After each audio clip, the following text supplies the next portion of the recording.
इस देश ने अपने नागरिकों को संविधान के थ्रू एक चीज़ तो दे दी कि आपके पास क्या है, अभिव्यक्ति की स्वतंत्रता है, लेकिन इस देश ने ये नहीं कहा अभिव्यक्ति की स्वतंत्रता से पहले तुम्हें इस देश के प्रति जो जिम्मेदारियां हैं, कर्तव्य वो निभाने हैं, उसके बाद स्वतंत्रता है। भाई यहीं पे गड़बड़ हो गई, यहीं पे गड़बड़ हो गई। तो ज्यादा स्वतंत्रता है, निभाते नहीं है लोग, कोई अपना नहीं निभाता। कर्तव्य। 2% लोग, 98% लोग लुच्चे हैं। अनुशासन, देखिए एक बात सुनिए, इस्लाम से क्या सीखना है हिंदुस्तानियों को? हिंदुस्तानी मतलब हिंदुओं की बात कर रहा हूं मैं।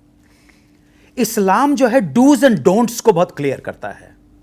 इस्लाम जो है डूज एंड डोंट्स को बहुत क्लियर करता है। उसकी प्रार्थना के अंदर, उसके आयतों में, उसके हदीस में 5 किताबों के ऊपर इस्लाम है। कुरान मजीद, अल शरिया, अल हदीस, सही बुखारी और अल तफसीर। इन 5 किताबें, इनमें डूज एंड डोंट्स क्लियर हैं। अगर आपको नमाज अदा करनी है, नियत बांधनी है, तो ये हाथ जो है डाउन होगा, राइट हैंड ऊपर होगा।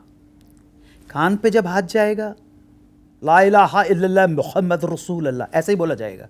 आप इधर उधर कुछ नहीं कर सकते। ये डूज एंड डोंट्स क्लियर होने की वजह से डिसिप्लिन आता है, और डिसिप्लिन जैसे ही आता है तो एकता आ जाती है। ये सीखना है। पर वो किताबी रिलीजन्स में सब में ऐसे है ना? नहीं, आसमानी जो किताबें हैं, जो मोनोथीस्टिक रिलीजन है, जिनको सिंपल भाषा में हम एब्राहमिक रिलीजन बोलते हैं, स्टार्ट तो हुआ था जुडाइज्म से, जियोनिज्म जिसे बोलते हैं, यहूदी जिसको बोलते हैं। तो यहूदी और उसके बाद क्रिश्चियनिटी आ गई, वो भी आसमानी किताबें मानी जाती है। 4 आसमानी किताबें मानी जाती हैं, और वो मतलब हेवनली बुक्स जिसे बोलते हैं, वो है तौरा जो यहूदियों की किताब है, इंजील मतलब बाइबल जो क्रिश्चियंस की है, और उसके बाद कुरान मजीद जो मुसलमानों की है, और ज़बूर जो हज़रत दाऊद की वो जो मानी जाती है वो किताब। ये 4 किताबें हैं। असल में ये चारों इस किताबी आसमानी किताबों के मानने वालों को धर्म परिवर्तन की भी ज़रूरत नहीं है, आपस में शादी कर सकते हैं जी। इन सभी किताबों को पढ़ के भी आप एथियस्ट कैसे हैं? नहीं, इसके अलावा भी तो पढ़ा है ना, इसके अलावा भी पढ़ा है।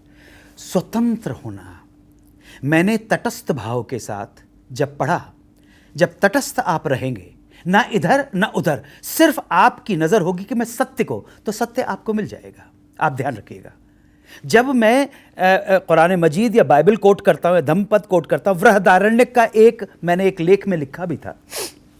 एक पब्लिकेशन ने मुझे कहा सर कुछ कहानियाँ लिख दीजिए, तो मैंने अपने ढंग से लिखनी शुरू की। फिर मुझे पता पड़ा कि ना तो उनका कोई बौद्धिक इंटेलेक्चुअल स्टैंडर्ड है, ना उनके पढ़ने वालों का कुछ है। तो मैंने कहा मैं भाई ये सुनिए, आप हिंदुओं का उपनिषद है बृहदारण्यक। बृहदारण्यक उपनिषद में एक अद्भुत श्लोक है, अद्भुत श्लोक है। मैं इतना गारंटी देता हूं कि आपके चैनल पे जो लोग देख रहे हैं उनमें से शायद 50 से 70% लोगों को मालूम होगा ये, लेकिन बृहदारण्यक का है।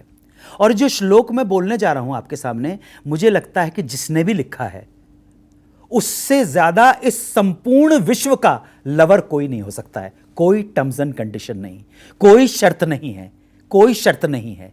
सुनिए आप, सर्वे भवन्तु सुखिनः, सर्वे सन्तु निरामया। देखिए यहीं पे बैठे, सर्वे भवन्तु सुखिनः सर्वे सन्तु निरामया सर्वे भद्राणि पश्यन्तु माँ कश्चित् दुःखं भाग् भवेत्। कितनी बढ़िया, सबका कल्याण हो, सब निरोगी रहे और सब मंगलकारी घटनाओं के साक्षी बने। कोई टर्म्स एंड कंडीशन नहीं है कि आप ऐसा करोगे तो मैं ऐसा करूंगा, आप अल्लाह का नाम लोगे तो ऐसा होगा, आप भगवान का नाम लोगे तो ऐसा होगा, आप जीसस को, नहीं, कुछ नहीं, no terms and condition, pure love and nothing else. मुझे लगता है इस व्यक्ति से बड़ा, इस संपूर्ण ब्रह्मांड को प्रेम करने वाला मुझे कोई नहीं दिखा। सर्वे भवन्तु सुखिनः सर्वे सन्तु निरामया सर्वे भद्राणि पश्यन्तु माँ कश्चित् दुःखं भाग् भवेत्। अभी देखिए विक्टर ह्यूगो, मैं बड़ा ज़बरदस्त मुरीद हूँ विक्टर ह्यूगो का। फ्रेंच लिटरेचर तो फ्रेंच लिटरेचर है। तो विक्टर ह्यूगो का एक नावल है, उसको इंग्लिश वाले ला मिज़रेबल बोलते हैं, लेकिन फ्रेंच में ला मिज़राबली उसको बोलते। तो उसमें एक लाइन मैं अक्सर कोट करता हूँ, the supreme happiness of life is the conviction. The supreme happiness of life is the conviction that we are loved. Loved for ourselves, or say rather, loved in spite of being ourselves. कितनी खूबसूरत line है. Victor Hugo, Victor दुनलूब करके एक उनकी एक कविता है जो उन्होंने अपनी बेटी की डेथ के ऊपर लिखी थी. वो फ्रांस का बच्चे को मालूम है, अपनी बेटी के लिए लिखी थी. और एक बार बताऊं, अभी मुझे एक बड़ी कमाल की चीज़ पता पड़ी. हैदराबाद के एक शायर, दक्कन के एक शायर मखदूम मोइनुद्दीन, उनका एक गाना तो बहुत हमारे खयाम साहब ने कंपोज किया था, फिर छिड़ी रात बात फूलों की. बड़ा स्लो शूट है उसका. हाँ. वो गाने का मतलब कैमरा मूवमेंट सब एवरीथिंग. तो मखदूम मोइनुद्दीन की रचना जो है कि फिर छिड़ी रात बात फूलों की, बात है या बारात फूलों की, फूल के हार फूल के गजरे, जैसे रात फूलों की बात फूलों की. एलिट्रेशन पे ही चलता है. जी. अरे कमाल की गज़ल है, कमाल की गज़ल है. और ये महकती हुई गज़ल मखदूम जैसे सहरा में रात फूलों की. उनका एक गाना, फिल्म थी चाचा चा, और उसके म्यूज़िक डायरेक्टर थे इकबाल कुरैशी साहब. उन्होंने भी एक गाना इस्तेमाल किया जो स्वर्गीय चंद्रशेखर जी और हेलन साहिबा के ऊपर पिक्चराइज्ड है. आप सुनिए आप कि मैं कदे से ज़रा दूर उस मोड़ पर, मैं कदे से ज़रा दूर उस मोड़ पर, एक चमेली के मंडवे तले दो बदन प्यार की आग में जल गए.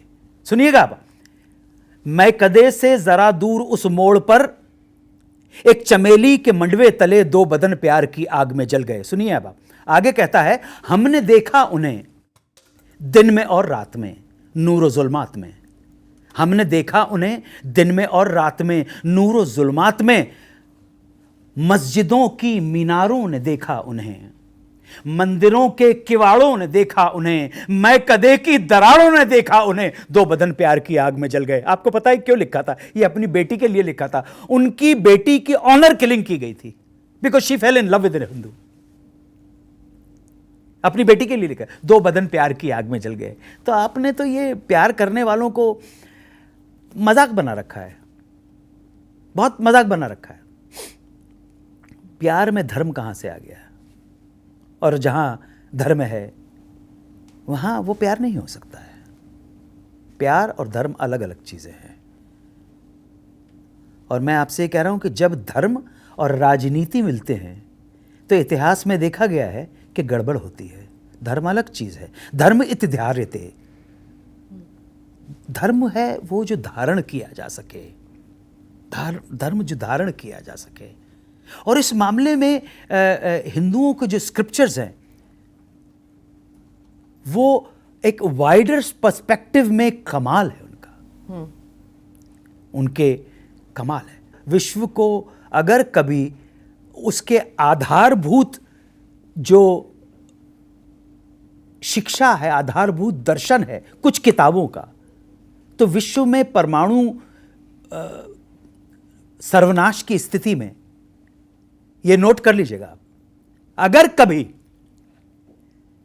शांति और प्रेम की खुशबूदार हवा और पवन के झोंके आए तो केवल एक जगह से आएंगे, और वो जगह है जिस देश का नाम महाराजा दुष्यंत और शकुंतला के पुत्र के नाम पर रखा गया. और सुनिए आप, बहुत अच्छी कमाल की बात है, भरत, भरत के नाम पे भारत रखा गया है. भरत जो थे उनके 9 पुत्र थे और अब उनको चुनना है अपना क्राउन प्रिंस, अपना उत्तराधिकारी, अपना वारिस. आपको पता है उन्होंने क्या कहा? मैं अपने 9 में से किसी भी पुत्र को इस योग्य नहीं मानता कि मैं अपने देश का उसको राजा बनाऊं. इसलिए उन्होंने अपने गुरु भारद्वाज ऋषि के भीमन्यु को इस देश का राजा बनाया. और उन्होंने कहा कि राजा अपनी नीति, अपने चरित्र के आधार पर चुना जाना चाहिए, ना कि वंशवाद के आधार पर. ये आपके जितने लोग हैं ना, आपके पॉलिटिशियन, उनके लिए ये सूत्र है। अगर सचमुच इस देश को तुम अपनी खोई हुई गरिमा को वापस पाना चाहते हो तो ये है, मेरिट के आधार के ऊपर होना चाहिए। आप इस इंडस्ट्री में मेरिट देखते हैं, फिल्म इंडस्ट्री में? स्मिता जी, भारत में ही मेरिट नहीं है तो इंडस्ट्री उसका एक छोटा सा पार्ट है, कहाँ है भारत में? पर फिल्म इंडस्ट्री के लोग कहते हैं कि यही एक जगह है जहाँ पे आपका धर्म, इट डजंट मैटर। ये देखिए, गंगा जमनी तहजीब के नाम पे जो हुआ है, वो अभी एक दोबारा बुलाइएगा और कैंडिड कीजिएगा तो फिर बात करेंगे। गंगा जमनी तहजीब और जो हिंदुस्तान की जो यात्रा रही है, बहुत ही दुर्भाग्यपूर्ण यात्रा रही है। जिन हालातों में इस देश का बंटवारा हुआ है और जो टर्म्स एंड कंडीशंस के साथ हुआ है, हमको मालूम है जन्नत की हकीकत, लेकिन दिल के बहलाने को गालिबी ख्याल बहुत अच्छा है। तो बताऊंगा मैं आपको। आपको पता है मैं एक रेडियो शो करता हूं जिसका नाम है सुहाना सफर विद अन्नू कपूर, ठीक है ना? तो वो लोग कहते हैं अरे सर आप तो क्या बोलते हैं, क्या इंसाइक्लोपीडिया इंडिया के फलाना हट। मैंने कहा मेरे पास अभिनेताओं की जन्म पत्री नहीं, मेरे पास सारे राजनेताओं की जन्म पत्री भी है, सबकी जन्म पत्री। अरे वो शो भी तो है जो नीरज आबाद करे थे। सच में आपका जो ट्रिविया आप लाते हो गूगल का ट्रिविया नहीं है? नहीं हो आप जो बोलते हो गूगल ने तो मेरे से लिया है। आशा बारेक को शायद आपने बताया, उनका जन्म जो हुआ वो हैरान रही थी, मैं था उस दिन वहाँ पर। मैंने कहा जो तो छोटी छोटी क्या कहा? वो मसूरी में, देखिए नहीं वो मैंने सायरा बानो को कहा। सायरा बानो को क्या था कि आप देखेंगे कि मेरे ये बताने से पहले, वो भी कपल ऑफ ईयर्स पहले, वो मेरी प्रोड्यूसर भी रह चुकी है ना एक प्रोग्राम की, दिलीप कुमार और सायरा बानो। तो मुझे समझ में नहीं आया, मैं जब किसी का विश्लेषण करता हूं तो मैं उसको पूरा देखता हूं कि भाई बताना बहुत ज़रूरी है। तो अब ये जैसे ये 10 मार्च हैं, मेरे को जानना बहुत ज़रूरी है कि 10 मार्च का बंदा क्या है। सो हर जगह ये मिला कि उनका जो जन्म है 23 अगस्त 1944 का है। ओके। से सायरा बानो का। लेकिन कहाँ पैदा हुई ये नहीं है, जब तक कि मैंने कहा नहीं, तभी आया। अभी मैंने कहा क्यों? आप उनकी वालिदा को जानते थे? नहीं, बिल्कुल नहीं। अभी मेरे पास तो कोई नहीं है। उनका एक प्रोडक्शन में बशीर भाई हुआ करते थे। मैंने बशीर भाई को फ़ोन लगाया, मैंने बशीर भाई, वो मुझे जानते थे, मैंने कहा बशीर भाई एक बात बताइए यार, पता करके बताओ ये पैदा कहाँ हुई है? अरे कहले पासपोर्ट सामने रखा, मसूरी में पैदा हुई हैं। मैंने बात करवाई है, कहले अब्बा और अम्मी छुट्टियों पे गए थे, इनके फादर दिल्ली के बहुत बड़े इंजीनियर हुआ करते थे, छुट्टियों पे गए थे और वहीं पे मदर को लेबर पेन हुआ तो मसूरी में इनका जन्म हुआ। छोटी सी बात थी, बात तो बिल्कुल छोटी सी थी, लेकिन और तो किसी ने नहीं बोली। अभी लता मंगेशकर के 2017 में एग्जैक्टली मे बी ऑन 26 अक्टूबर, तो उनके भाई जो है हृदयनाथ मंगेशकर, वो 80 साल के हो गए थे और एक शो आया षणमुखानंद हॉल में, कहने लगे कि मुझे भी गाते हुए 70 या 75 साल हो गए, शो कर लो। अच्छा जी, कि शो कोई आया होगा तो कर लिया। लता मंगेशकर को कैसे इंट्रोड्यूस करोगे भाई? हाँ, है ना? सो बेकार की लफाजी में मत पड़िए, आप अपना वर्थ प्रूव कीजिए कि आपने जो बोला है और आपने जो बोला है वो दूसरा कोई नहीं बोल पाएगा। अब मैंने उसको काफ़ी एंगल से जाके उसको कवर करना शुरू किया। सो 28 सितंबर 1929 को ये पैदा हुई थी, 28 सितंबर 1929 को इंदौर में पैदा हुई थी। तो 29 में मैंने इधर उधर तलाश करके पता किया कि उस पूरे इलाके की उस टाइम पे 1929 में 1,07,143 पॉपुलेशन थी इंदौर की। ठीक है, ओके जी, ठीक है जी, ठीक है। अब मैंने ज्योतिषियों से पूछ के कहा अश्विनी भाद्र नक्षत्र था, शनिवार का दिन था, वो सारा का सारा करके, और मैंने कहीं से डाटा निकाल ही लिया। सेम टाइम पर ये रात को 9 से 11 बजे तक 7 कन्याएं पैदा हुई थी।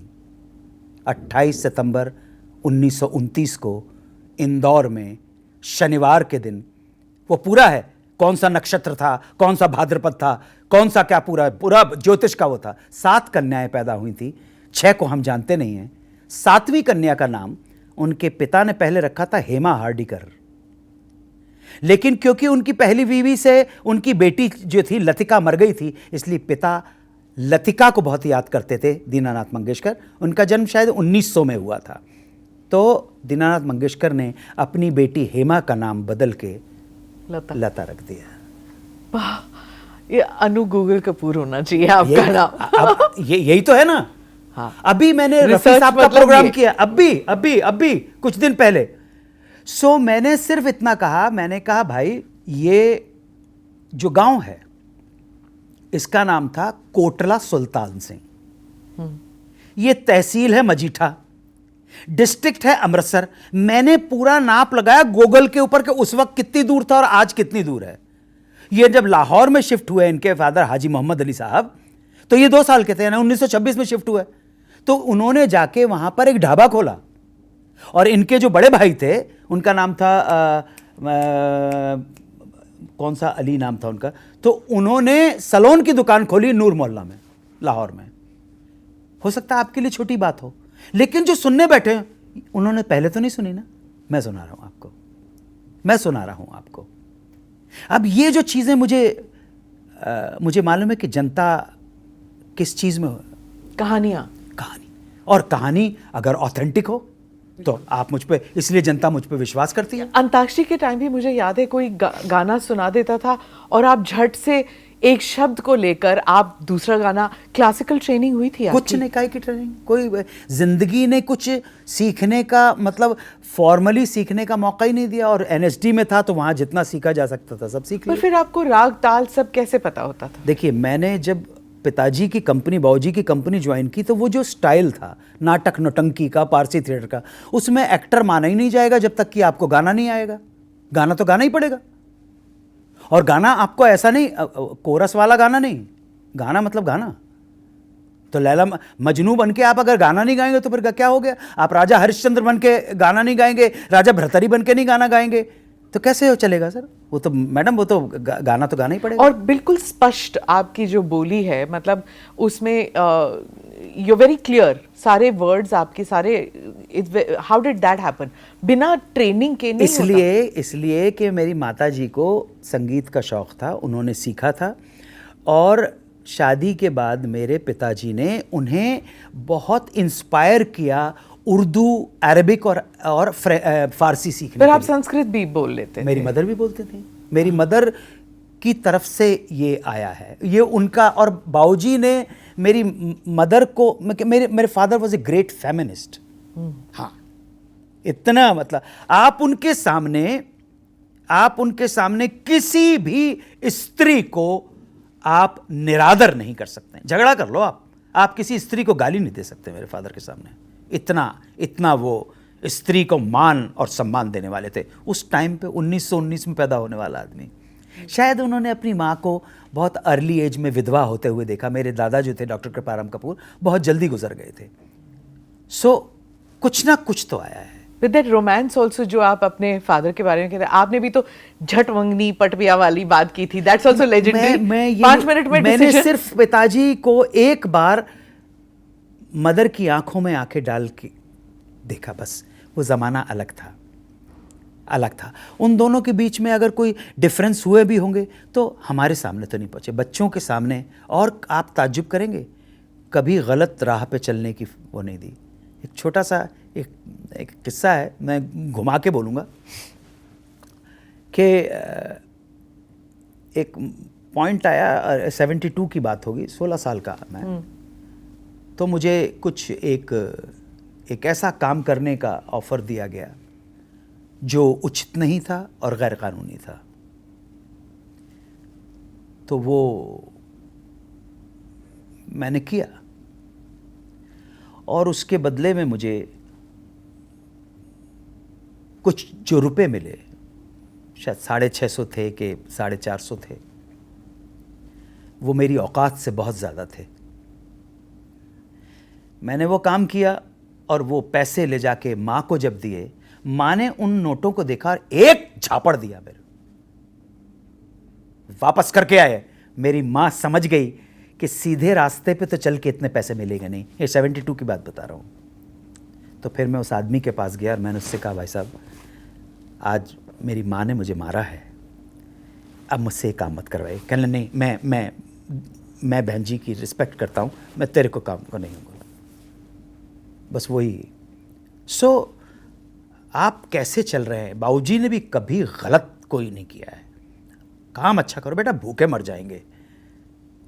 तो कुछ ऐसे ज़ख्म भी दरपर्दा हमने खाए हैं जो हमने अपने रफ़ीक़ों से भी छुपाए हैं। कुछ ऐसे ज़ख्म भी दरपर्दा हमने खाए हैं जो हमने अपने रफ़ीक़ों से भी छुपाए हैं। ये क्या बताएं कि हम क्या गंवा के आए हैं, बस एक ज़मीर बमुश्किल बचा के लाए हैं। ज़मीर, स्वाभिमान। एक तो गरीब हूँ और ऊपर से स्वाभिमान है, मुझे इस देश में रहने का कोई हक़ ही नहीं है। अगर आप स्वाभिमानी हैं और सच्चे हैं और गरीब हैं तो आप इस देश में नहीं रह सकते।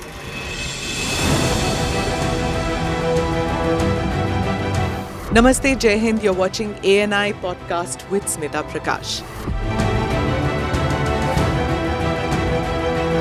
अगर हम उसको मस्जिद कहेंगे तो फिर विवाद होगा। इशू है, टूटा है क्या भारत? 400 पार का मतलब ये है कि संविधान खतरे में है। क्या हम लोग ये निर्देश देते हैं कि फला को गिरफ्तार करके जेल डाल दें? वही तो कह रहे हैं सब। ये बेबुनियाद निराधार आरोप। सच्चा सुनना चाहो देखो स्मिता प्रकाश ANI, it does not lie।